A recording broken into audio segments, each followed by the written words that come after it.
Praise Lord. ദൈവനാമത്തിന് മഹത്വം ഉണ്ടാകട്ടെ. 2 കൊരിന്ത്യർ 7:1 ഇന്ന് നമുക്ക് ചിന്തയ്ക്കായി എടുത്തിരിക്കുന്ന വാക്യം: പ്രിയമുള്ളവരെ, ഈ വാഗ്ദത്തങ്ങൾ നമുക്കുള്ളതുകൊണ്ട് നാം ജഡത്തിലെയും ആത്മാവിലെയും സകല കന്മഷവും നീക്കി നമ്മെ തന്നെ വെടിപ്പാക്കി ദൈവഭയത്തിൽ വിശുദ്ധിയെ തികച്ചുകൊള്ളുക.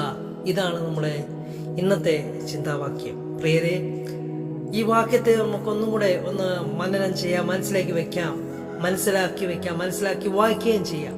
പ്രിയമുള്ളവരെ, പൗലോസ് പറയുകയാണ്: പ്രിയമുള്ളവരെ, പ്രിയ മിത്രങ്ങളെ, പ്രിയ സഹോദരരെ, പ്രിയ സഹോദരിയെ, പ്രിയമുള്ളവരെ. ആമേൻ, സ്തോത്രം. പറയുകയാണ് 2 കൊരിന്ത്യർ 7:1 ഇപ്രകാരം പറയുന്നു: പ്രിയമുള്ളവരെ, ദൈവത്താൽ തിരഞ്ഞെടുക്കപ്പെട്ടവരെ, യേശുവിന്റെ നാമത്താൽ രക്ഷിക്കപ്പെട്ടവരെ, സ്നാനപ്പെട്ടവരെ, ദൈവം തിരഞ്ഞെടുത്തവരെ, പ്രിയമുള്ളവരെ എന്നൊക്കെ പറയുമ്പോൾ അങ്ങനെ ഒരു അർത്ഥമുണ്ട്. പ്രിയരെ, പ്രിയമിത്രങ്ങളെ എന്നൊക്കെ ഉള്ള ഒരു പൗലോസ് തൻ്റെ വാക്കുകൾ പറയുകയാണ്. ഈ അവരെ വിശേഷിച്ച് അവരെ വിശേഷിച്ച് എന്താന്ന് വെച്ച് കഴിഞ്ഞാൽ ദൈവം തിരഞ്ഞെടുത്തവരെ പറ്റിയാണ് ഇവിടെ പറയുന്നത്. പ്രിയമുള്ളവരെ, ദൈവത്താൽ വേർപാടോടെ ദൈവത്തെ ആരാധിക്കുന്നവർ, ദൈവഭക്തിയിൽ ദൈവത്തെ ആരാധിക്കുന്നവർ, ദൈവഭയത്തിൽ ദൈവത്തെ ആരാധിക്കുന്നവർ, ദൈവത്തോട് ചേർന്ന് നിൽക്കുന്നവരെയാണ് പ്രിയമുള്ളവരെ എന്ന് അർത്ഥം വയ്ക്കുന്നത്. 2ാമത് വാക്യം ശ്രദ്ധയോടെ നമുക്ക് വായിക്കാം: ഈ വാഗ്ദത്തങ്ങൾ നമുക്ക് ഉള്ളത് കൊണ്ട്. ആമേൻ, സ്തോത്രം. ഈ വാഗ്ദത്തങ്ങൾ നമുക്കുള്ളത് കൊണ്ട്. പ്രിയപ്പെട്ടവരെ, ദൈവത്താൽ തിരഞ്ഞെടുക്കപ്പെട്ടവരാണ് നമ്മളെല്ലാവരും. അതുകൊണ്ട് വാഗ്ദത്തങ്ങൾ നമുക്കുണ്ട്. നമുക്ക് ആത്മീയമായ ഒരു വാഗ്ദത്തങ്ങളുണ്ട്.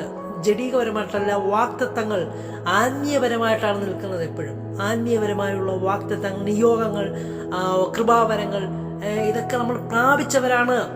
Praise Lord. ഇതൊക്കെ നമ്മൾ പ്രാപിച്ചവരാണ്. വാഗ്ദത്തങ്ങൾ നമുക്കുണ്ട്. ഇനിയും ചെയ്യുവാൻ അനേക വാഗ്ദത്തങ്ങൾ, ദൈവ നിയോഗത്താൽ ചെയ്യുവാൻ അനേക കടമകളുണ്ട്, ഇനി അനേക കാര്യങ്ങളുണ്ട്. ഇതൊക്കെ ദൈവിക പദ്ധതികളാണ്. പ്രിയരെ, ഇതൊക്കെ നമുക്കുണ്ട്.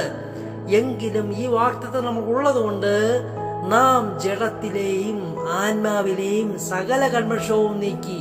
നമ്മളിപ്പോൾ ജീവിച്ചിരിക്കുന്നത് മലിനമായ ലോകത്തായതുകൊണ്ട് ഈ ലോകത്തിൽ ജീവിക്കുമ്പോൾ നമുക്ക് ജയം പ്രാപിക്കണം. ഈ ലോകത്തിൽ ജീവിക്കുമ്പോൾ നമ്മൾ മലിനപ്പെടാതെ,